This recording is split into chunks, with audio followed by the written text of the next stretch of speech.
السلام عليكم مركلة يا أصحابتا فيديو عصب كسو دوادا maanta waxaan joognaa Koonfurist waxaan sameeynaa geedaha ayaan ku dul socon doonaa idinka ayaa indhihiina ku arki doona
dhowr saacadood oo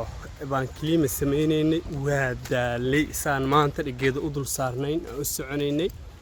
aad baad ugu mahadsantiin daawashadiina asxaabta ha ilaawina share like comments and subscribe hana iloobina inaad tidhaahdaan like subscribe and share down below